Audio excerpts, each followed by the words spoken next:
Welcome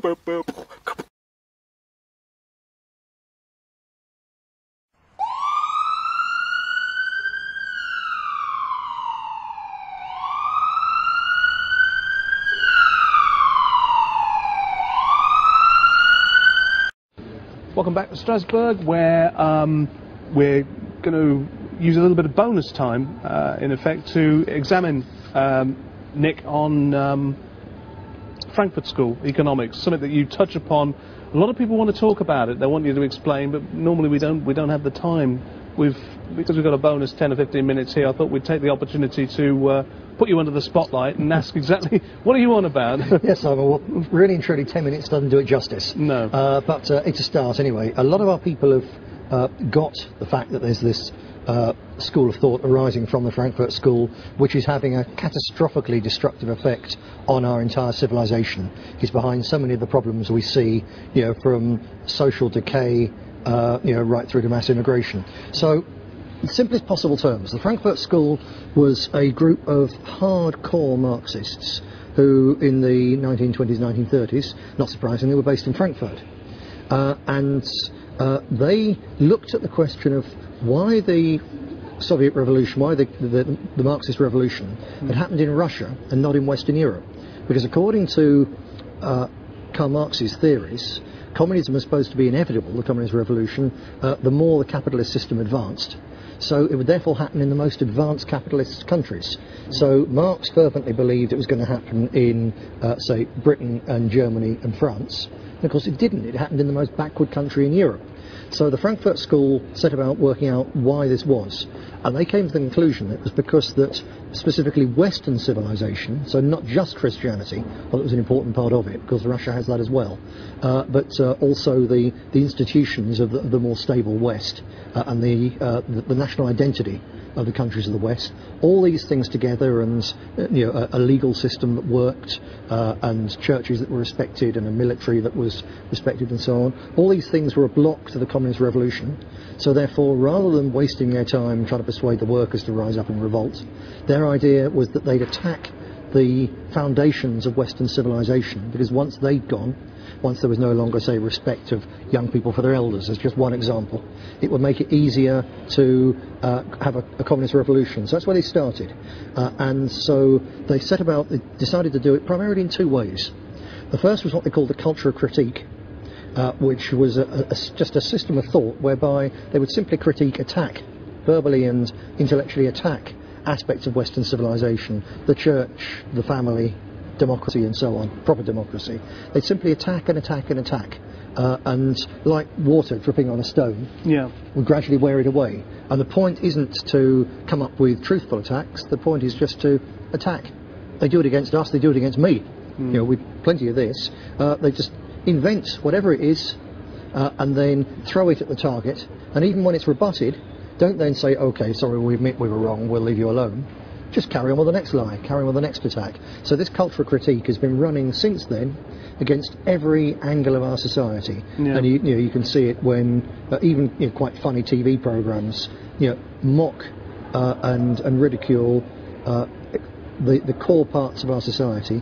And yes, it's funny to watch someone mocking the Pope or whatever, or someone mocking a pompous head of a family. Yes, it's funny, but it's also extremely destructive of those institutions, and it's quite deliberate. Yeah, I mean, this is an updated thing. Obviously, we're not talking with an ideology set 80, 90 years ago. It's something, that modified in the 60s, wasn't it? Yes, indeed it was. Something which began before then, but then was stepped up in the 60s. Of course, their other way of dealing with Western society was to replace the Western people with mass immigration. And the most extraordinary example of that coming out was Frank Field, the Liverpudlian Labour MP, a couple of years ago actually said that in the 1960s there was a conspiracy to do away with what he described as the white race in Britain, and he was part of it, and the Labour Party was part of it. That's a reference to what was happening with this.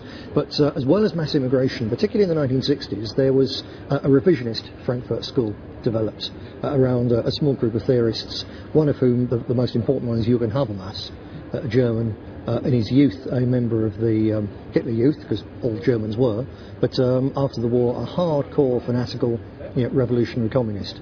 And Habermas and his fellows revised the Frankfurt School in the 1960s. And again, they came up with really two key extra ways of working. The first was the idea of building a rainbow alliance of grievances.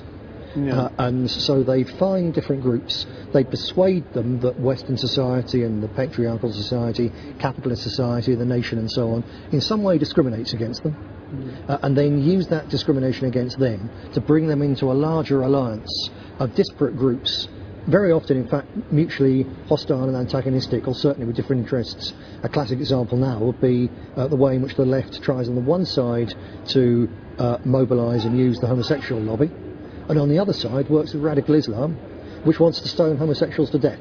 There's no principles here, it's just a matter of them dragging everyone they can into this big broad church. Breaking things down and mould them back together again in a way of destroying what society we've got left. Indeed. There's a classic example of it in this report, which is the report on equality between men and women in the European Union, where point 61 calls on the member states and commission to pay particular attention to vulnerable groups of women, disabled, elderly, immigrant, lesbian, bisexual and transgender, and minority women, and women who have little or no training and responsible for dependents. So it's as many people as possible brought together, and as a matter of fact some of those groups, particularly in the past, well, women specifically when they weren't allowed to vote, you know, that's a real, genuine, legitimate grievance. Some of these groups brought into this coalition have legitimate grievances.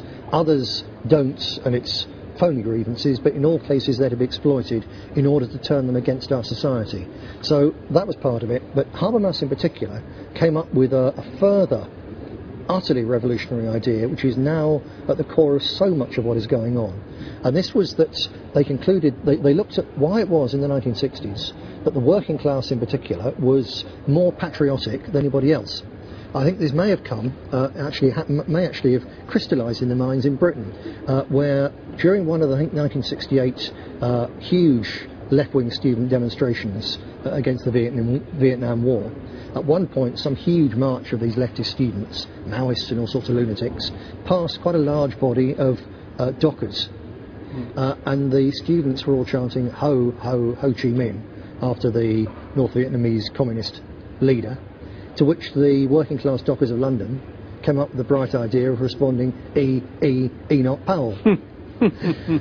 So they wanted to work out what it is that makes the working class patriotic and therefore a block to the communist revolution and internationalism. And they concluded part of it is that these people, with something like the National Health Service, they feel we're paying into that, and our nation, is providing something that we really value. So it creates a bond and a loyalty between people, especially poorer people, who rely, for instance, on the national state for housing, in the case of council housing, or for the health service, or for education. It makes them feel particularly bonded with the state. We owe it a loyalty because it does things for us. Yeah. And so it concluded this had to be broken up. So many of these improvements, of course, had come about as a result of the pioneering social justice work of, for instance, the early Labour Party, patriotic socialists. But the unpatriotic internationalists see these improvements, which were won by people for the working class of a country like Britain, actually as a bad thing. They want to demolish them. So this is where they've come from. And of course, now it's been seized upon and used also by the other people who want to break up the NHS, who want to privatise housing and so on. Big corporations stand to make an absolute fortune out of privatising all the what used to be parts of the nation state and its subsidiaries like councils, council housing, the NHS, education. All this is to be privatised. So you've got on one side, it's an unholy alliance between big business on one side coming in to lobby places like this, basically pass laws. So people like UKIP say, oh, it's all about the EU, say with the post office. The post office is to be privatised because the EU says it must, because it's got to be opened up to foreign competition. It's true, there is a directive to that effect, but that's only part of it. The other reason the post office is to be privatised is, on the one side, big business sees the chance to make huge amounts of money, and from the revolutionary Marxist point of view, the idea of the Royal Mail, something which has been around since Victorian times and its origins even earlier than that. It's part of Britain's national identity, you know, the red pillar boxes and all the rest. It's part of our identity, and it's also part of our concept of ourselves as the nation being more than just an agglomeration of people. It's also a family. So break it up. So the Eurocrats want to break it up because it's a symbol of Britain. Big business wants to break it up because there's huge profits to be made, and the revolutionary left want to break it up because it's part of this tradition and part of the thing that keeps the people of each country loyal to and gives them their own identity.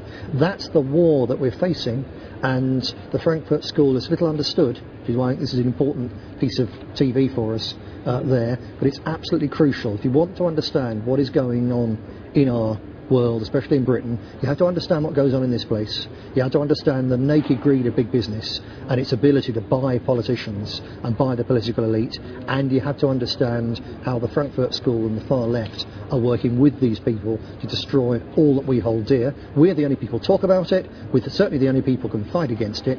That is the reason they want to get rid of us. Tell you what, they're not going to.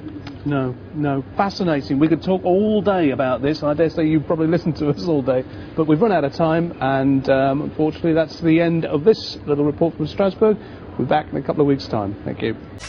Well, we've got a little walk to take today, folks. We're going to end up in the same place we started, but there's a lot of history we need to cover in between, okay? Let's get started. Do you recognize this man? This is Rodney King. Name sound familiar? Well, it should. He was the victim of a severe beating at the hands of white policemen, and in the early 90s, he was one of the most famous people in America. Now, what about this man? Do you know who he is?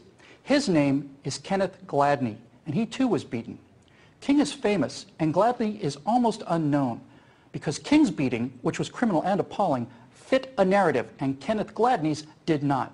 Mr. Gladney made the mistake of attending a town hall meeting with Representative Russ Carnahan. Now, President Obama, facing rising criticism of his radical health care reforms, promised congressional Democrats that, quote, if you get hit, we'll punch back twice as hard. Now, part of that punching back strategy was to have members of the Service Employees International Union attend these town hall meetings in defense of Obamacare.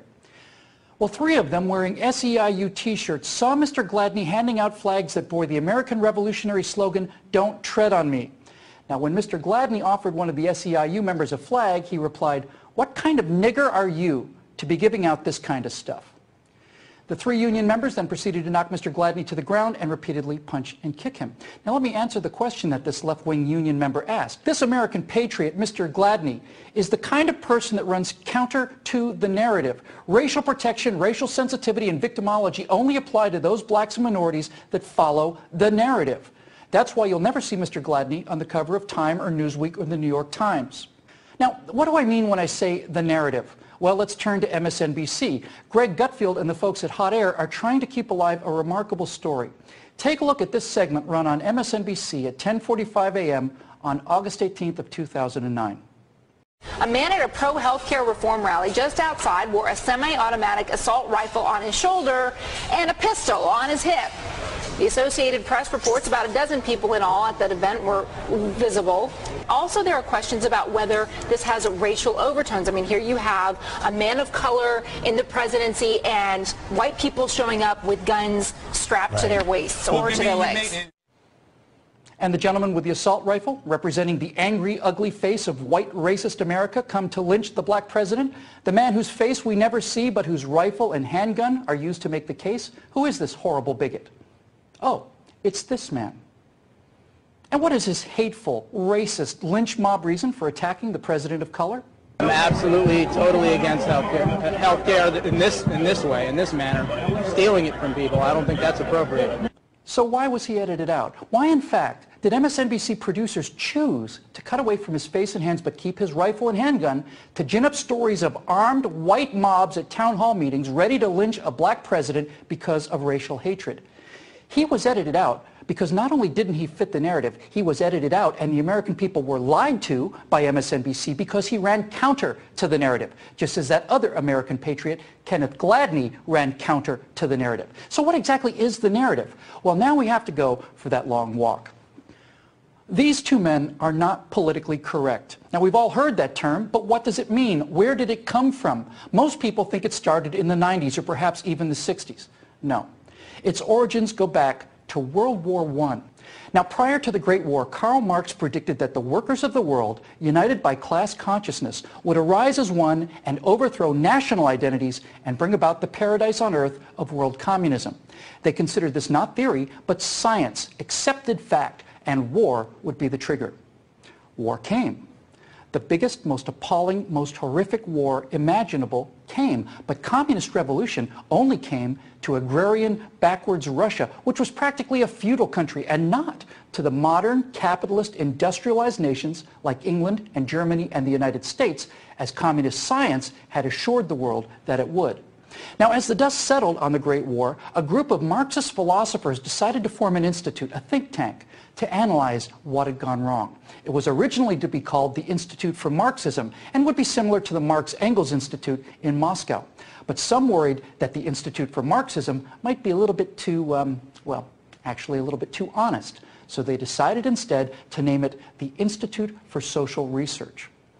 Based at Frankfurt University in Germany, the Institute for Social Research opened its doors on July 22, 1924, and over a short period of time, this Marxist brain trust became known simply as the Frankfurt School. The Frankfurt School's problem was very simple. The workers, seduced by the material successes and general prosperity provided by capitalism, were too blinded, that's the word they often used, blinded, by this prosperity and relative well-being to recognize their class consciousness and bring about the communist revolution. Someone else would have to be the vanguard. But who? Now, while these Marxist intellectuals are trying to figure out who the new vanguard of the revolution was going to be, another problem arose. Nazism was on the rise in Germany. Many of these intellectuals were Jewish communists, doubly unwelcome in Hitler's Third Reich. So in 1934, they moved the Institute for Social Research out of Frankfurt and took refuge in America, specifically at Columbia University in New York City.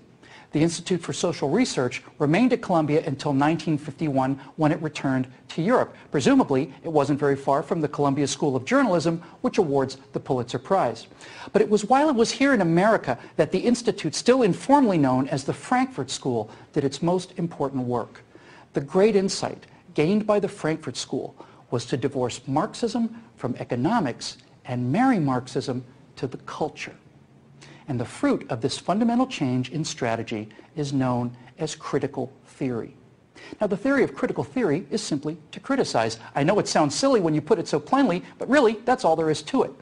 You see, the Frankfurt School found their new vanguard for the revolution against Western civilization, and it was going to be the dispossessed. The beauty, the genius of critical theory was twofold. First, each area of critical theory could appear to be unique and self-contained. For example, feminism could attack Western culture from the perspective of its oppression against women, and that oppression must be unique to Western culture. No mention was made of what the ancient Chinese or the Aztecs or the Persians or anyone else, how they had treated women. Only the oppression of women in the West was on the table. Likewise, African American studies would only criticize American slavery as if slavery were unique to America. The genuine horrors of American slavery and its consequences was a powerful weapon against traditional culture, as was the example of Rodney King. But to quote the black African King Gezo, who said in the 1840s, quote, "The slave trade is the ruling principle of my people. It is the source and the glory of all their wealth. The mother lulls the child to sleep with notes of triumph over an enemy reduced to slavery."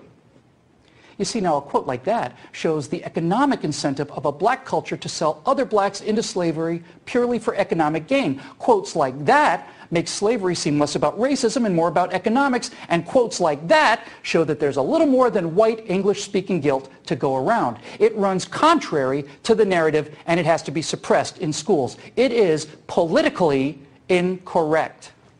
Preeminent psychologist and Frankfurt School co-founder Erich Fromm argued that there were no real sexual differences between men and women, and that the roles they played in traditional Western culture were simply that, roles assigned to them by the culture. So now gender studies could launch critical theory attacks and claim that all of the oppression of homosexuals or women throughout history were due merely to Western culture and the corrupt patriarchy of dead white men. Dead white men laid the philosophical foundation for the United States of America. If capitalism had triumphed where Marxism had failed, the only way left To bring down this edifice of success and prosperity was to go to the root morality that it was based upon and attack it from all sides. Gender studies, radical feminism, African studies, Native American studies, the deconstruction of classical literature to show racism or sexism or whatever other useful ism for philosophies that didn't even exist at the time of their writing.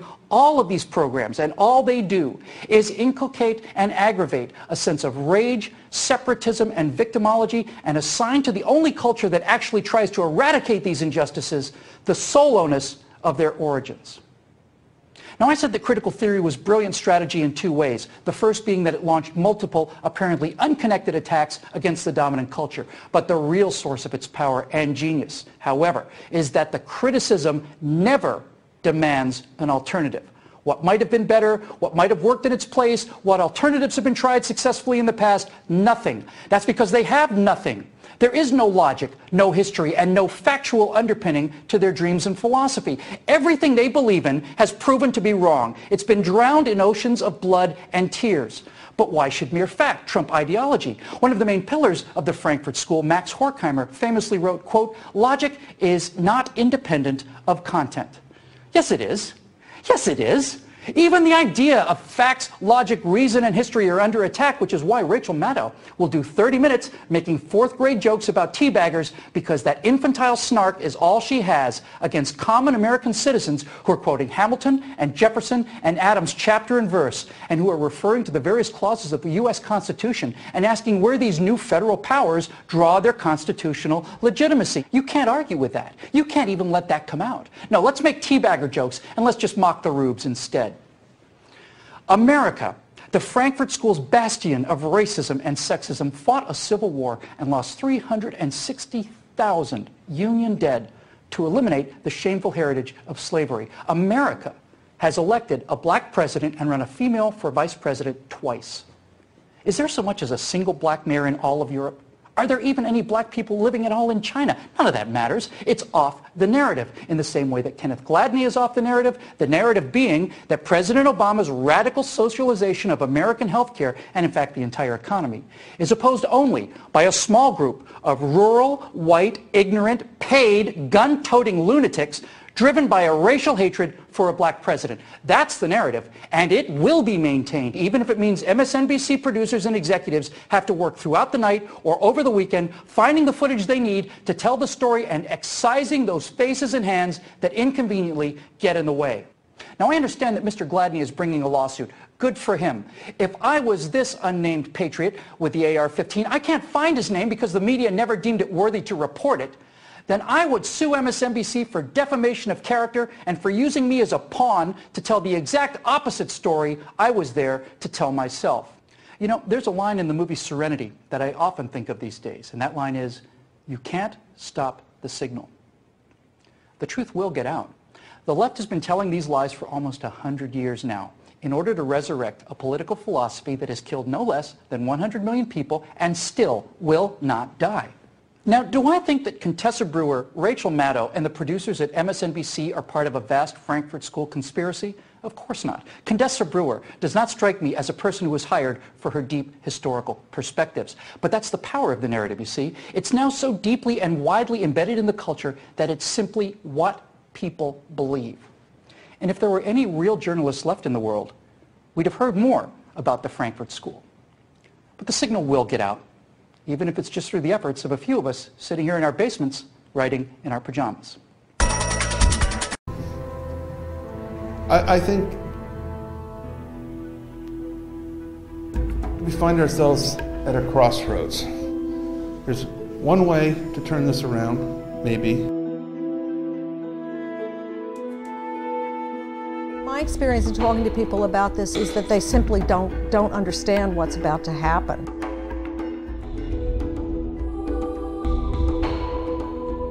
If you've got a country or a region of the world that is losing population, that's devastating. I mean, that would say that that region would be in a depression, we'd call it in economics.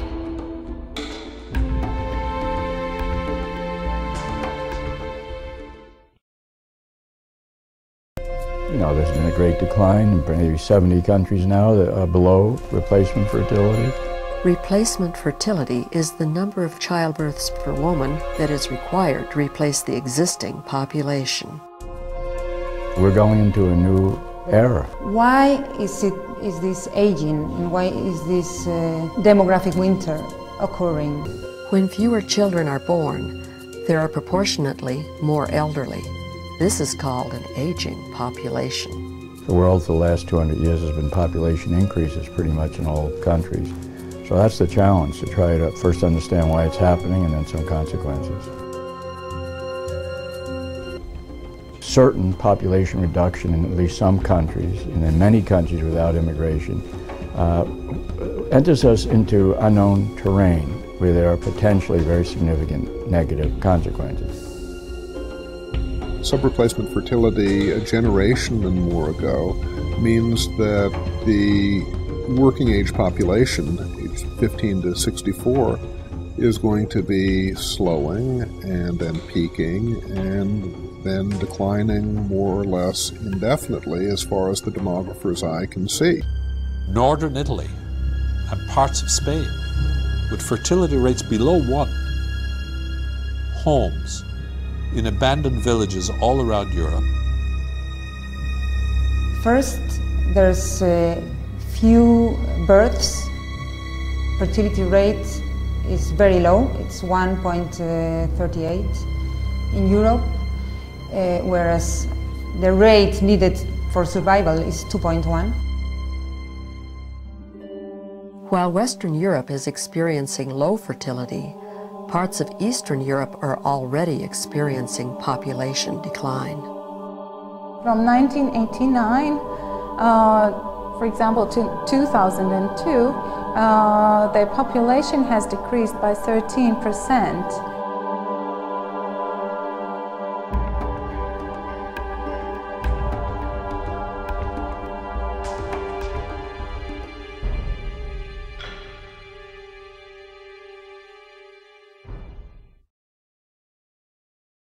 A lot of people I've talked to about this say, well, isn't it great if the birth rate is going down, because after all, that's fewer carbon footprints and less stress on Mother Earth. Not thinking about how much their own care is going to cost when they get older. This has to do with the fads and the way we frame our problems, and right now the framing is very much about global warming and population density, sprawl, and that kind of thing. And I don't mean to say that those things don't matter, but that doesn't mean that other things don't matter and that we're not facing social and economic problems that are also related to population decline. The United States will face severe problems even before population itself may begin to decline. Imagine if all your taxes went for nothing but Social Security and Medicare, and you still didn't have health care as a young person. All right, so we face real challenges here. Low fertility levels, which is the main cause of declining populations, means we don't have so many people in working ages compared to those who are retired and collecting retirement and other benefits. How are we going to finance it in the future? It's also true that never in history have we had economic prosperity accompanied by depopulation.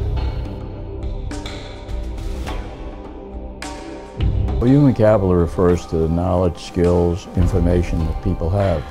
Modern economies are based on information and knowledge, not physical strength, but mental command of different types of information and skills. So it's the foundation of modern economies. Any economy that doesn't have substantial investments in its people's human capital won't be able to become a modern or a rich economy.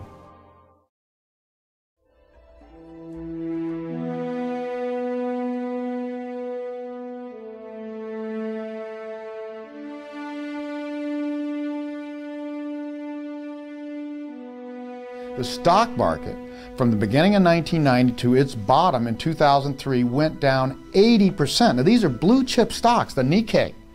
It's like the S&P 500 or the Dow here. We were some of the only people in the world to see this because we were looking at demographics. Everybody else was saying, oh, Japan's government doing this, and then their companies are this productive, and they have these management methods, and their people save more, and they work harder. Those were all symptoms.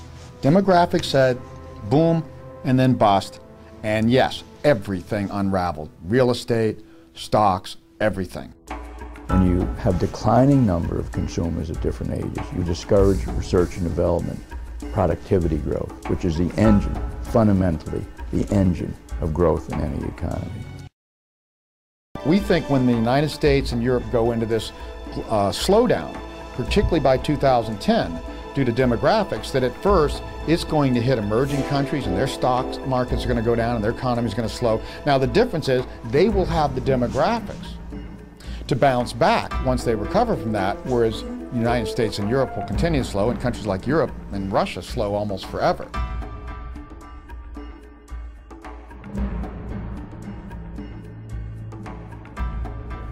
Russia, to me, is a big problem waiting to happen, because they've been a major military power in the past. They still have a lot of access to that potential power. All that power has declined, but now they're going to go into an economic crisis. Russia's government is going to be dealing with a collapsing economy, much greater falling taxes.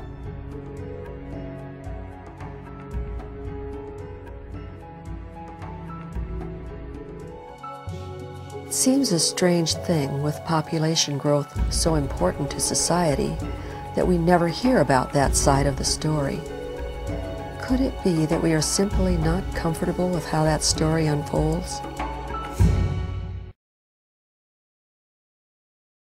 We are facing the demographic catastrophe.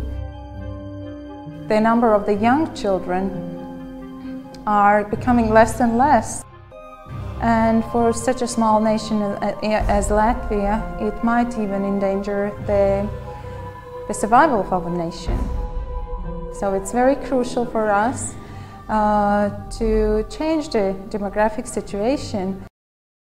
One of those paradoxes, I mean, everything you look at life and the universe has cycles, and so does demographics, and so do countries and their development. You're going to gradually have the weakening of the West. The Romans in the time of Julius Caesar were totally preoccupied by the fear that they were not producing enough children. The sterile pagan nobility died out, and with them their ancestors' idea of Rome.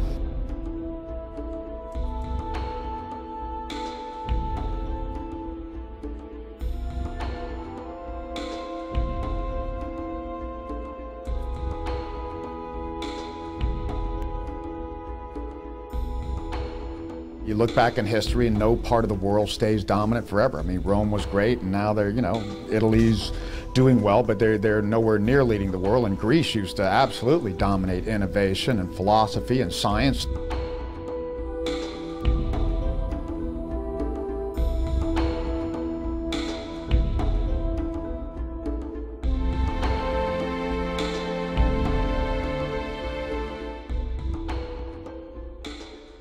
Because countries, as they get more prosperous and more urban, that's the two things you see with progress, particularly in modern time, people have fewer kids. So maybe the time of Western civilization has come, and now we're going into a retreat.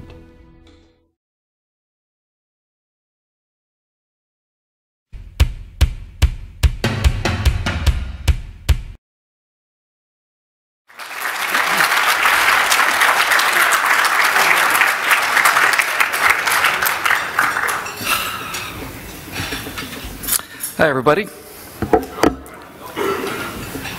Well, as I've had to do occasionally in the past, my goal is to leave you out of here feeling a little better than you did coming in, which isn't going to be too tough.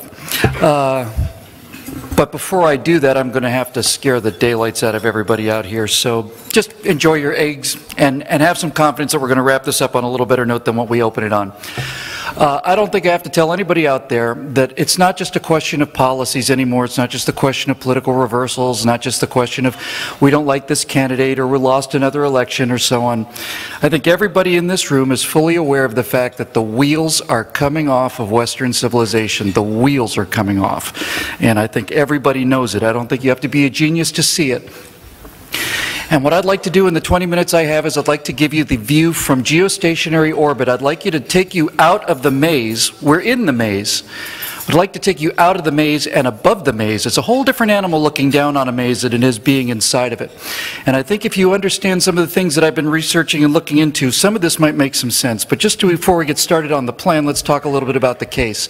There is no question that the wheels are coming off of Western civilization. And the problem is that the wheels have come off of every civilization, and they've come off of every civilization in exactly the same way throughout history, starting with the Babylonians, the Assyrians, the Egyptians, the Greeks, the Romans, same pattern every time we see it, and I didn't understand it until very recently. But just to make the case, when you flood the country with illegal immigrants who bring a great deal of crime, a great deal of social disruption, we have to carry them on the social rolls that are already overstuffed due to the Cloward-Pliven strategy that I know so many of you know about. And when we do all of this just exchange for votes for one party, we're now talking about a criminal enterprise that would rather rule over the ruins than be part of governing a successful and happy republic. That's just true. If you look at the European invasion of this latest invasion of Muslim immigrants that are coming up, so-called families of people trying to seek, asylum, when 98% of them are military-aged men who are screaming about jihad, and you put 750 Muslim refugees in a German village that holds just 105 people. 105 people in a village in Germany have been forced to accept 750 Syrian refugees, and people in Bavaria are talking civil war in Germany. That's happening this week. That's happening today. When you talk about things like just the war on the police in America, this idea that the policemen do nothing but walk through the streets and execute black people in this country, and you look at the way the inversion of crime statistics has been prevented to the American people, you can see that the world is really in trouble, that we are living in an upside-down world in terms of morality. And by the way, this Black Lives Matters movement are just street thugs designed to interrupt and disrupt people who are having regular conversations. They're just the SA, that's all they are. They're just the street thugs that are designed to shut people up through violence and intimidation. That's here in the streets of America today. We can talk about the destruction of the military in this country. Many people think it's a result of cut budgets or reduced budgets or so on. No, they're destroying the morale of the military. They're making it impossible for honorable warriors to stay in the military, and they are resigning in massive numbers because the Obama administration is providing them with so many onerous, dishonorable, disgraceful activities that they're required to comply with, that they're simply leaving and getting out. The warriors are getting out, and the people that are left are the generals that brag about having the greenest base in the entire Air Force instead of the most operational base in the entire Air Force. And I don't think, finally, we don't have to look very far to see that the Justice Department is no longer charged with enforcing the laws of the United States of America so much as it's an attack dog to be deployed by the Democratic leadership against political enemies, and laws will be enforced when it suits them to enforce them, such as against a filmmaker who made a ridiculous movie about Muhammad that we're going to blame the Benghazi catastrophe on, or another filmmaker who makes a movie about Barack Obama's true background and winds up in a detention facility for 8 months of his life, named Dinesh D'Souza, when people who do 50 times or 100 times worse than this are given a slap on the wrist, if anything at all. People are going to jail for disagreeing with this administration. It's tyranny, and everybody knows it, and this isn't news to any of you. It's not news to any of you. When the entire society is turned upside down, when we say that every single girl in a high school is now going to have to go through this incredible level of discomfort because one maladjusted boy who is a transsexual in California is now legally required to take a shower in the girls' locker room, when we're ready to invert society for 1/2% of the population, we are living in a time that is upside down, folks, and you can't take an entire dining room like this and turn it upside down without all the pieces coming loose and crashing to the floor. And that's precisely exactly what they want. That's exactly what they want. They don't want just the destruction of conservatism, they want the destruction of norms. They want the destruction of the rule of law. They want chaos and anarchy, because when there's chaos and anarchy, guess who we have to turn to? It takes a village. It also takes a village chief. Guess who she has in mind? Now, What we have to begin to do is understand what's actually happening here. The Democratic Party has become a criminal enterprise. It's simply a scam to steal the greatest wealth in the history of the world. This whole business about taking wealth from people that produce it and giving it to people that don't in the name of the poor or the sick or women or disadvantaged or homosexuals or whatever, it's larceny, it's thievery, and it is what Dinesh D'Souza called it's the greatest heist in the history of the world. The American people, the American population has a total net worth of $70 trillion. $70 trillion lives out there in the private sector. That's a rather large pot of money. And if you're the kind of person who can't make your own money, that would be a rather attractive target. And what we are seeing here is nothing more than the fig leaf of taking that $70 trillion from the people that have earned it and giving it to people and then keeping most of it for ourselves. We have $50 billion budget errors. They don't know where the money went. It's gone. It's a rounding error. We lost $50,000 million and we don't know where it went. Rounding error. Oh well, there's more where that came from, right? More where that came from. So what I actually want to concentrate on today is what's actually happening. Because we know why Hillary Clinton and Barack Obama are in this game and why the Democrats and the progressives are in this game. It's a game where they're going to achieve money and power through political law and coercion for the money and power that they never could achieve in the private sector because they're too stupid and too lazy to make their own money. We know why Hillary Clinton's in it. We know why Barack Obama's in it. We know why all the rest of them are in it. That's not a mystery for us, certainly with the work that David's been doing here. We should have a pretty clear idea now why Hillary Clinton, Barack Obama do what they do. They want money and they want power and they can't make it on their own. Barack Obama couldn't manage Walmart. Barack Obama couldn't run one Walmart. He's not capable. He's not smart enough. He's too lazy. He wants to go golfing in the biggest private jet in the world. And so we know why they're in it. That's not what interests me, because the Constitution is designed to protect us against this kind of tyranny. What interests me and what scares me is why the American people are putting up with it. That's the issue. Barack Obama's not the cause, he's the symptom. And the same thing is true for Hillary Clinton, because both of them were elected whether we like it or not. And one of the things I see on the streets of Los Angeles more commonly than I can possibly tell you are people driving $250,000 Mercedes-Benzes with Bernie stickers on the back. These are people who drive $250,000 cars and are supporting a man who wants to take 93% of everything they make just in federal taxes. Forget about state taxes and all the sales taxes and all the rest. Why is this happening? Why? Why? Nobody knows why. I know why. I'm going to have to spend, I have very little time up here, I'm going to have to spend 5 minutes on something, because if you can understand this, you'll understand some of the things that I'm able to see. Let me ask you a quick question. This is an interesting question, and it goes to the heart of what's actually happening in the world. Anybody know what the fastest land animal is? Cheetah? Anybody know what the deepest diving mammal is? Sperm whale, deepest diving mammal. The highest flying bird? It's actually, it's called Ruppel's vulture, but geese fly at 12,000 feet. But you'd be wrong about all of those, because the fastest land mammal is the human being. The deepest diving mammal is the human being. The highest flying animal on Earth is the human being. By far. By far. We eat everything. We eat insects, tree barks, moss, we eat fungus, we eat cows, we eat mammals, we eat fish, we eat insects, we eat everything. And the reason that we're so successful is because human beings are programmable animals. They're the only programmable animal in the history of the world. That's why I can take a kid who was born into the heart of ISIS and raise them in Coeur d'Alene, Idaho, and they will turn into be perfect, wonderful, genuine American citizens. And I can take the nicest, whitest kid from the most rich or most beautiful little hometown in America and raise them in Syria, and they'll grow up to be suicide bombers. We are programmable animals, and we have to understand that it's the programming that makes us different. It's not the race, it's not the culture, it's not the class, it's the programming, it's the culture. So, what does that mean? Here comes the science. Brace yourselves. I'll get through this as fast as I can.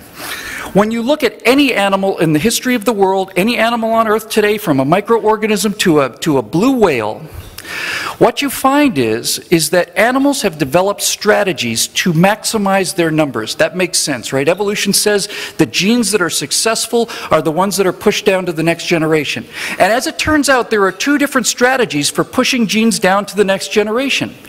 And what we're seeing in our society is this programmable animal, the human being. The reason the society is collapsing is because we're changing from one strategy and we're going to another. So let me tell you what these two strategies are. If we're going to figure out how many different organisms can exist in a certain area, in a certain ecosystem, there are a couple variables that we look at. And one of the variables is called R.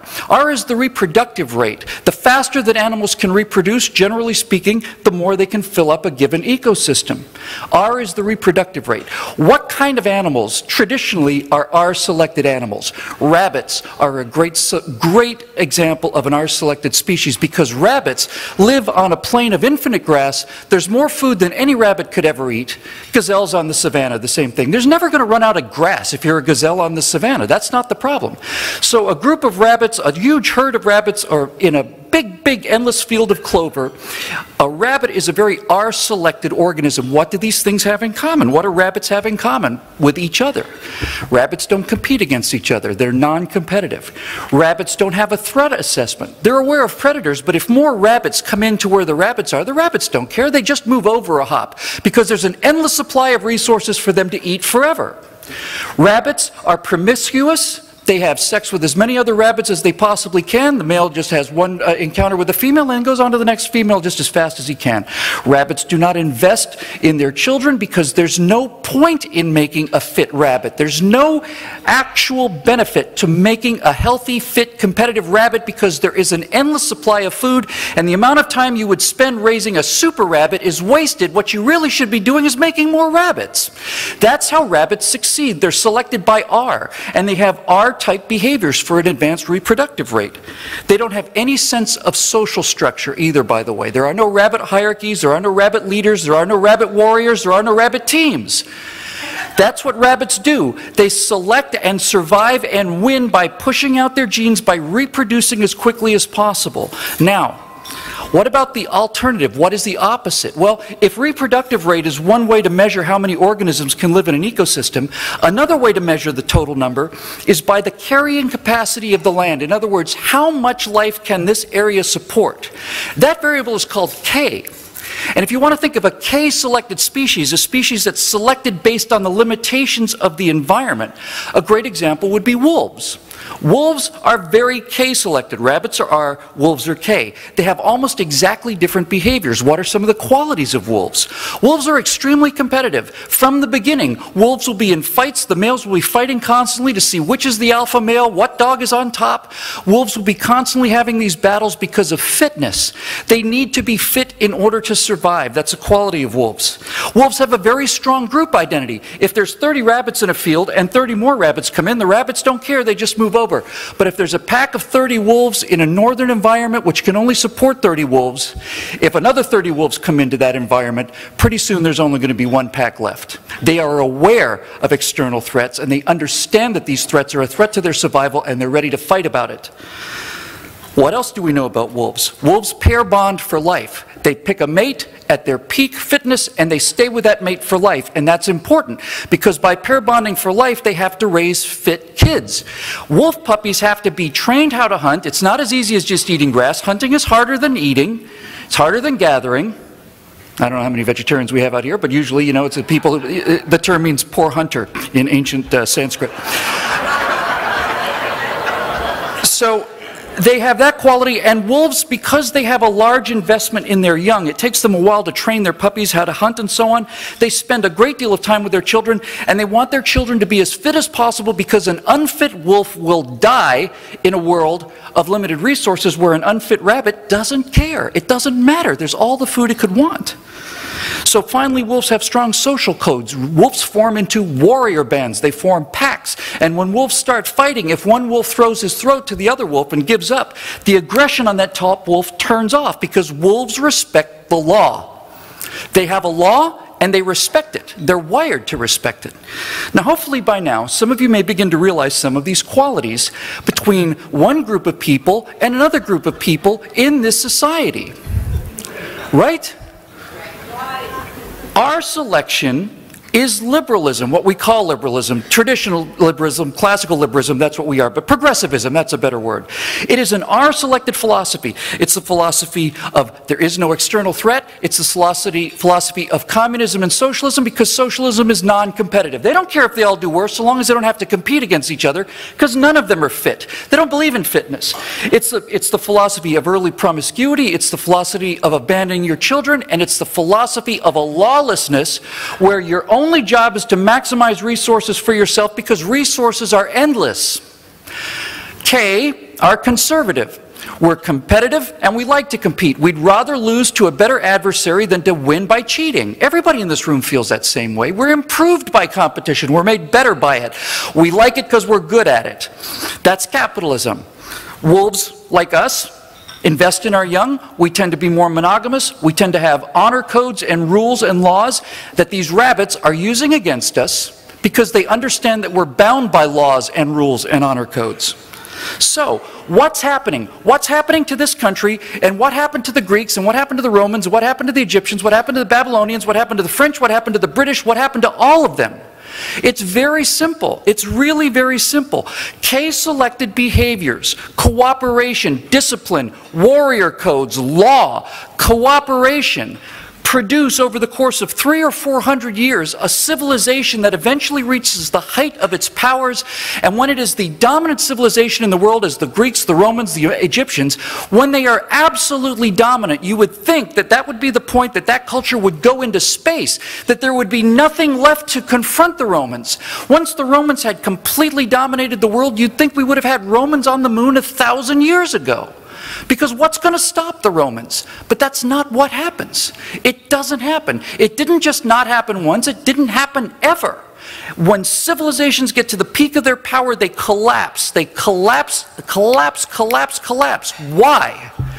Because when a civilization reaches that level of prosperity and security and dominance, the people inside that civilization begin to assume that affluence is unlimited and permanent. They stop thinking about the world as a place where we have to go out and make food or hunt food or work together for food, and they start thinking about the world as an unlimited field of clover where we can take, and it doesn't matter how much we take. And that perception of affluence switches a society from K to R, and the collapse happens in a decade. It happens overnight. Slow, slow, slow gain over centuries, collapse into the dark ages. Slow, slow, slow, collapse. Slow rise, collapse. Boom. And everybody who's looking out there into the world today sees this. Everybody. Now, that's the bad news. It is I think it's a biological inevitability. So how do we fight that? Well, we can't fight that really, but there are two things that are different about this cycle, and I've noticed this before I even understood the theory. First of all, we at least have some idea what's happening now, and if we have an idea of what's happening, we can at least figure out how to tailor the message to get this idea of endless fields of clover out of the minds of our citizens and back to this idea of cooperation, because humans are a K-selected species. We are naturally wolves. Naturally, we are a K-selected species. I'm going to take a very brief digression to show you how K-selected the American people are.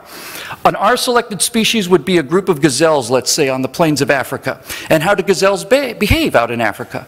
Well, they just go out into the field in the morning, and they wander around and they eat grass. They know that there's a lion in the bush somewhere, but if there's a herd of 100 gazelles, what the gazelle's basic calculation is hey, look, the lion may jump out of the woods or maybe it won't. And if it does, there's 100 of us, and I'm 1 in 100, and what the gazelles are really thinking is, I don't have to run faster than Lion, I just have to run faster than Rodney, and Rodney's got a bum leg. And so it's not my problem today. It'll be your problem eventually, but it's not your problem today. How many progressives do you know? In fact, isn't the entire progressive movement a denial of the threats that are right in front of our eyes because we don't want to worry about it today? We don't want the unpleasantness of worrying about it today. We'll worry about it later. Conservatives would rather worry now so that we don't have to worry later. And to give you an idea of how K-selected we are as a species, imagine that every single person in this room had your intellect and your language ability translated into gazelles on the plain of Africa. What would be different tomorrow morning if that happened? If you were to put K values into an R species like gazelles? Well, if I woke up tomorrow morning with this group of people and I found out that we all woke up as gazelles, I wouldn't be thinking, yeah, we're just going to go out there and my daughters and my wife can just be picked off by these lions. I would say, you look like a strong guy, you look like a strong guy. All of you young males out here, come here. We're going to form a convoy on the outside of this. We're not traveling alone anymore, by the way. Gazelles are going to move in a convoy now. We're going to have the strong males on the outside, the younger males on the inside. Inside that'll be the females and the young will be in the center. We're going to move around in a group. We're going to post lookouts and watches. And when that lion comes bolting out of the grass, the 17 of us who are the young, strong males are going to go right at him. The women and the children are going to run. We're going to go after that lion. We got these big sharp horns. We're going to gore that son of a bitch to death. Then we're going to find out where his cubs are. We're going to trample them to death too. And when there aren't any more lions within 100 miles of us, then we can relax on the plains and we can have ourselves a nice little breakfast. That's the difference between the way K people think and our people think. But we are turning into an R-selected society. It's just plain larceny because people put up with it because the American people on some emotional level perceive that the amount of money available is unlimited. It's nobody's money. It doesn't belong to anybody and it doesn't come from anybody. It's an unlimited plain of clover that we can just continue to graze on forever. And that's it. So the only way, frankly, that we can avoid this collapse, in my opinion, is to understand the second big advantage that we have for the first time in this cycle of history. And that is the first time in human history common people can talk directly to each other during these times of collapse. This has never happened before. Every time in human history, the decisions that have been made by the elites have been made exclusively by the elites. And every time the city of civilization falls, it doesn't fall because the common soldier walks off the duty up on the walls of the city.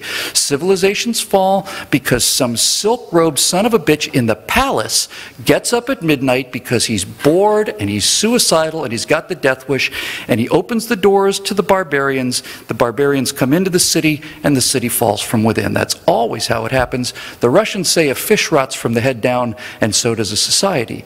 It rots from the head down, from the leadership down, from the elites down. So, for the first time in human history, the soldiers on the wall of the city can talk to each other. And we don't have to listen to the message of despair and gloom and lawlessness and the inversion of every single value known to mankind throughout history. We don't have to listen to them. We have things like the Freedom Center, we have things like the internet. How many videos do you watch? How much encouragement do you personally get? And how, more important than that, how many things are you aware of that you are aware of only because of the internet? How many things? If your entire worldview was designed to be derived from watching NBC News, how different, or CNN, or CNBC, or MSNBC, how different would your worldview be if that was the only access to news you had any access to? The internet may save us. I can't say it will save us, but I can say it may save us. And all we really have to do is we have to remind people that they're not rabbits and that they're not antelopes. They're wolves. They are people whose cooperation leads to success, whose cooperation, discipline, frugality, and justice leads to success.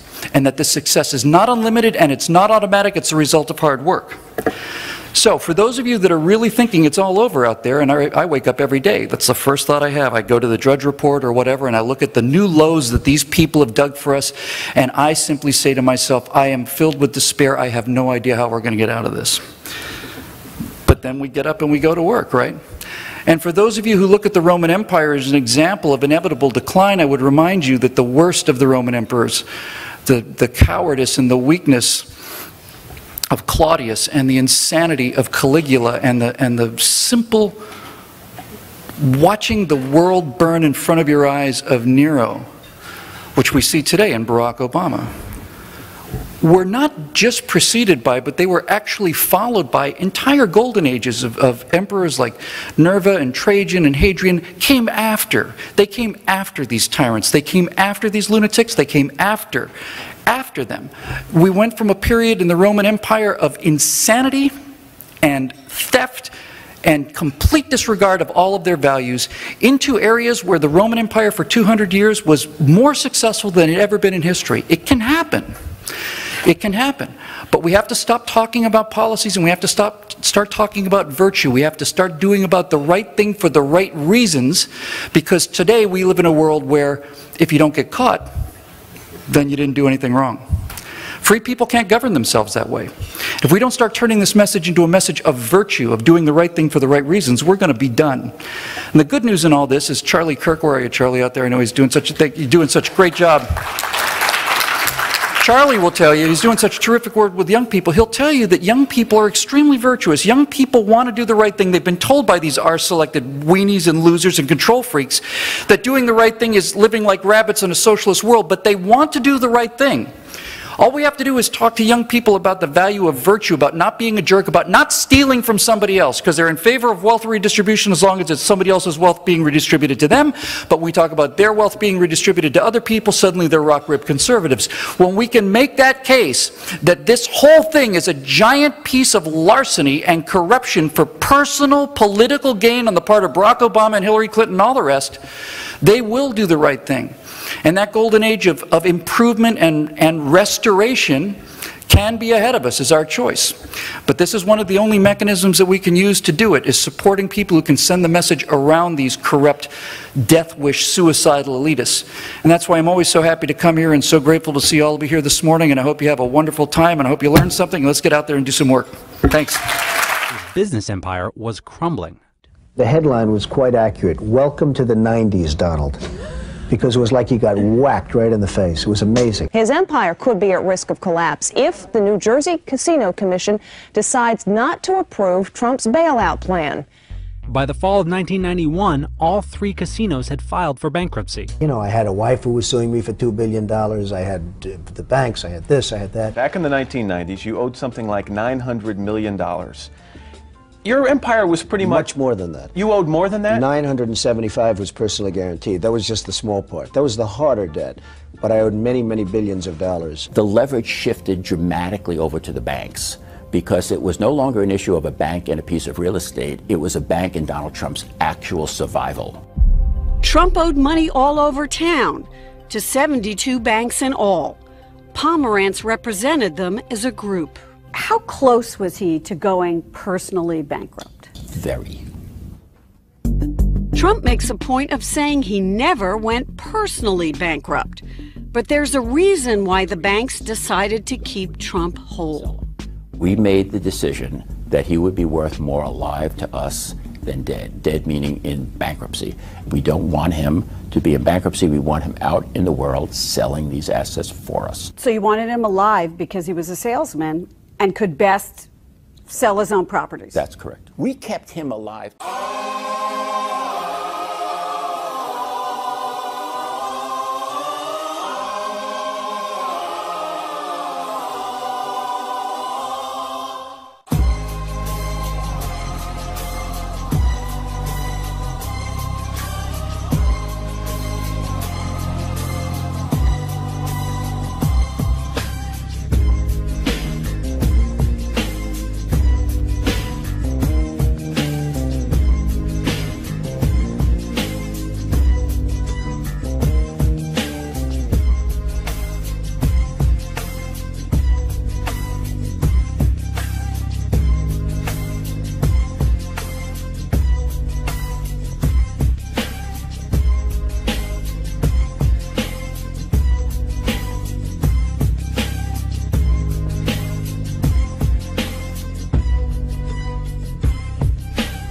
I think bankers look at Trump as a promoter, not as a CEO. At least that's the way I looked at him, and if you talk to other bankers, I think they share that opinion.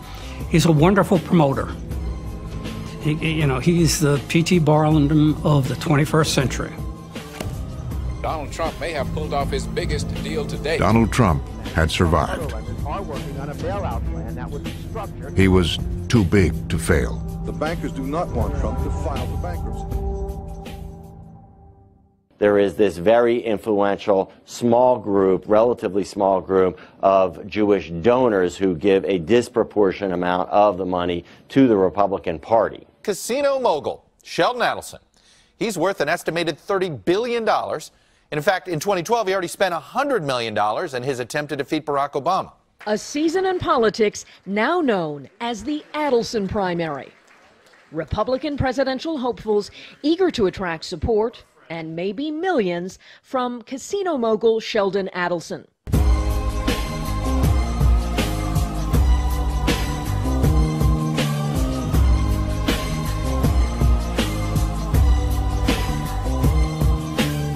I am not Israeli. The uniform that I wore in the military, unfortunately, was not an Israeli uniform. It was an American uniform. Although my wife was in the IDF, and one of my daughters was in the IDF, and my two little boys, our two little boys, one of whom will be bar mitzvah tomorrow. Hopefully he'll come back. Thank you. Hopefully he'll come back. His hobby is shooting, and he'll come back and be a sniper for the IDF. All we care about is being good Zionists, being good citizens of Israel. All we care about is being good Zionists, good citizens of Israel.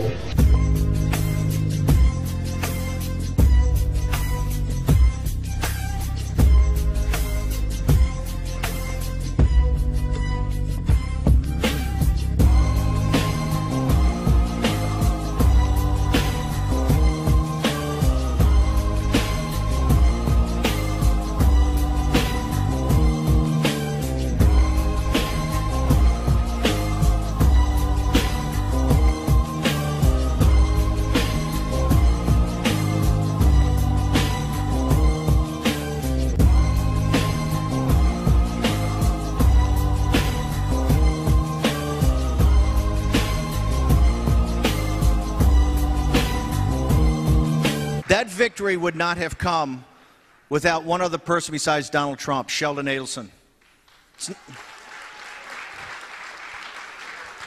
It is not about resources. It's about counsel, guidance, and wisdom. Sheldon Adelson didn't cut and run. Sheldon Adelson had Donald Trump's back. Sheldon Adelson offered guidance and counsel and wisdom of how to get through it. He was there for Donald Trump about how to comport oneself and how to dig down deep. And it was his guidance and his wisdom to help get us through. I am proud to stand with the state of Israel. That's why I'm proud to be a Christian Zionist. That's why I'm proud to be a partner to one of the greatest nations on earth and the foundation of the Judeo-Christian West. I want to thank you, and I'm proud to be a Christian Zionist. Thank you.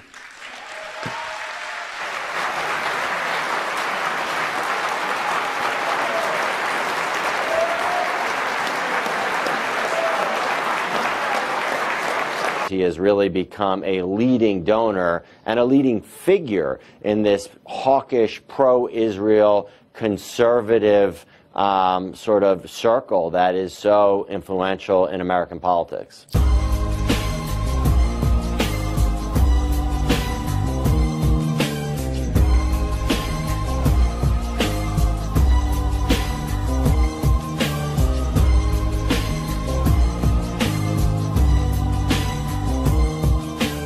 And the new embassy may not have happened if it weren't for the man many call the godfather of the Republican Party. Billionaire casino magnate Sheldon Adelson. There he is in the front row with his wife, Miriam. There she is. He was instrumental in persuading Trump to make the move. Adelson is worth around $40 billion U.S. According to Bloomberg, You're the 10th richest man in the world. 10th, maybe it's, but think about that. There's 7 billion people. That means there's 6,999,990,000 people that are not at my level. Why is Adelson so driven on these causes, the mostly Israeli causes? He is a cause donor. It's been really his animating political issue behind his donations for some time.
The billionaire uses his fortune to influence a lot of policy. He's the GOP's biggest donor, shelling out about $100 million to elect Trump and other Republicans in 2016. People are scared to some extent to cross him because they fear that if they anger him and fall out of favor with him, that his not only funding from him will dry up, but funding from this larger circle of Jewish American donors who give a lot of money in Republican politics.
Became one of the most politically connected lawyers in the nation. The last 2 decades of his career were marred, however, by allegations of fraud, blackmail, and perjury. Roy Cohn is the single most evil person I have ever covered.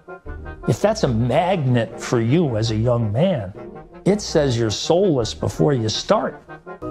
Donald Trump is probably one of the most important names in America today. Is, as I say, the closest thing to a genius I've ever met in my life. I'm a very stable genius.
None of the collusion narrative has been proven here, except with respect to Israel, a very inconvenient area for Russiagate enthusiasts. How does Israel play into all of this?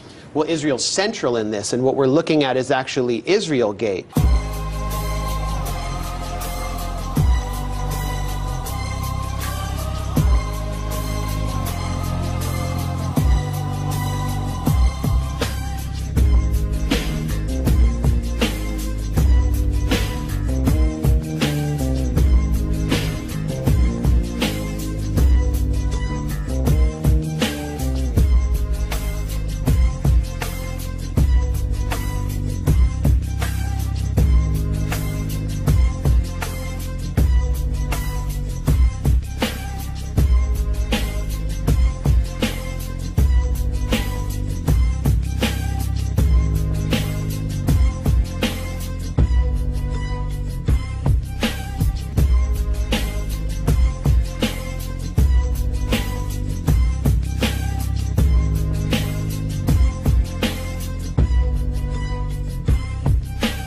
The man on the right with Trump at the hotel launch party, Felix Sater, a twice convicted felon once tied to organized crime and a massive stock scam, someone Trump now maintains he barely knows. In his videotaped testimony obtained by ABC News, Trump said he could not even recall what Sater looked like.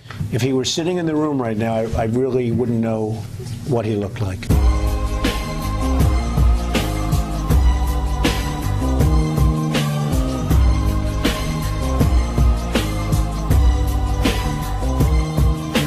Sater, an executive at a real estate company, was actively involved in a number of proposed deals with Trump.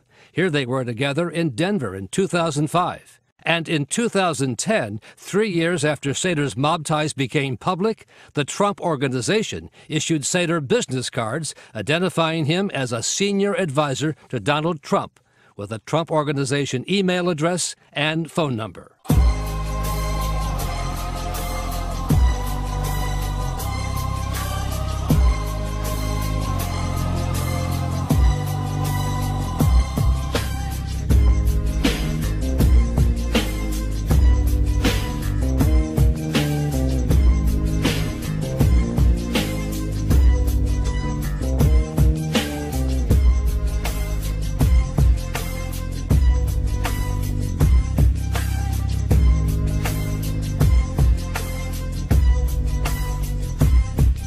Why didn't you go to Felix Sater and say, you're connected with the mafia, you're fired? Well, 2 years ago, Trump cut short a BBC interview after being pressed about Sater. I hate to do this, but I do have that big group of people waiting, so I have to. Okay, now hold on, one last question. Trump later said under oath he did not remember being interviewed by the BBC.